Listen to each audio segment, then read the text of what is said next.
मैं मानता हूं कि माननीय मंत्री जी अगर जेपीसी में रखने की इच्छा व्यक्त करते हैं तो यहीं पर एक चीज समाप्त हो जाए। It is not an election reforms.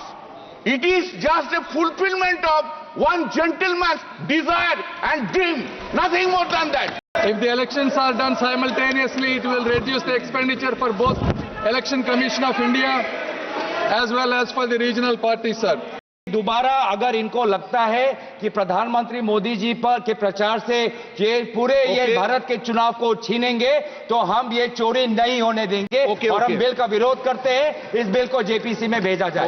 मुझे लगता है कि रिफॉर्म शब्द जब ये आता है तभी कांग्रेस को रिफॉर्म शब्द से ही एलर्जी यहाँ पर मुझे लगता है कि कांग्रेस को है। This bill is only brought in to massage the ego of the supreme leader. Sir, all the time, when this is, we have brought, this government has brought constitutional amendment, National Judicial Appointment Bill. It was passed. It has been struck down by the Supreme Court because it is hit the basic structure of the Constitution. There are so many amendments. Sir, this bill we are opposing for and at the same time, sir, when you will take into consider, kindly take a division. We want to oppose and we will show you our state. मैं sir ये दो जो कानून है constitutional amendment 129 constitutional amendment act और the bill to further amend government of union territories act 63 national capital territories 91 Jammu Kashmir reorganisation act 2019 ये दोनों कानून संविधान और नागरिकों के वोट देने के जो उनकी संवैधानिक अधिकार है उस पर आक्रमण है और इसका हम पुरजोर विरोध करते हैं। Sir, this bill violates the right to democratic self-government, which is part of Article 1419. And if a legislative assembly is dissolved, sir, and midterm elections are conducted, the tenure of that assembly will not be for 5 years, sir. This in itself is a violation of parliamentary democracy, which envisages a tenured legislature. Sir, constitutional scheme makes it clear that once elections are conducted, the House should have a right to function for next 5 years. This is violation of basic structure. That such a provision is being done for administrative convenience, not for constitutional purpose. Sir, the principle of federalism means that states are not mere appendages of the center.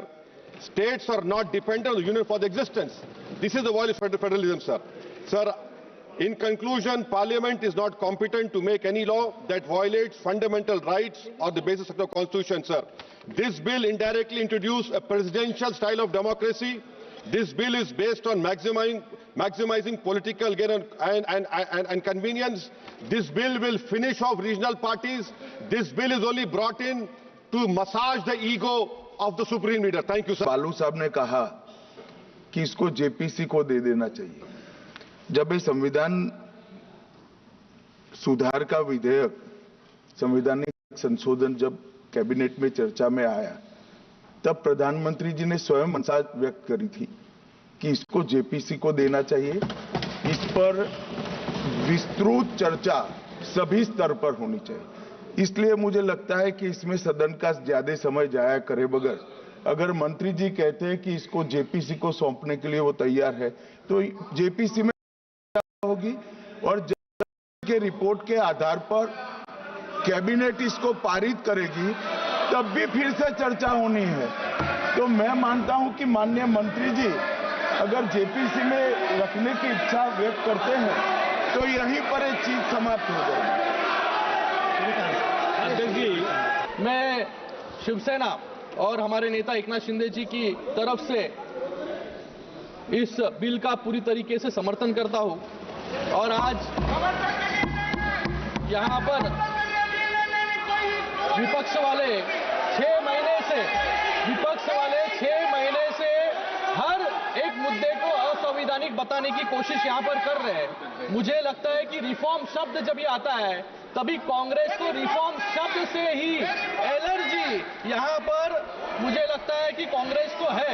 RSP, I vehemently oppose the introduction of the bill, this constitution. Bill के introduction पे अपनी आपत्ति उठाई है जो विशेष रूप से legislative competence से संबंधित है। मैं मेरी बात ज्यादातर लेजिस्लेटिव कॉम्पिटेंसी के विषय पे ही रखना चाहता हूं।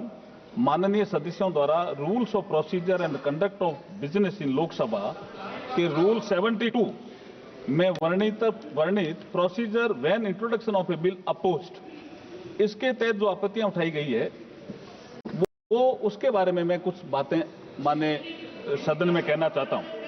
सर, एक विषय आया कि एक समय ये विषय आया कि आर्टिकल 368 का ये उल्लंघन करता है। माननीय अध्यक्ष जी, आर्टिकल 368 संविधान में जो संशोधन करने की प्रक्रिया है उसके बारे में बताता है और संसद को शक्ति देता है। तो ऐसा तो है नहीं, 368 संविधान में ही लिखा हुआ है।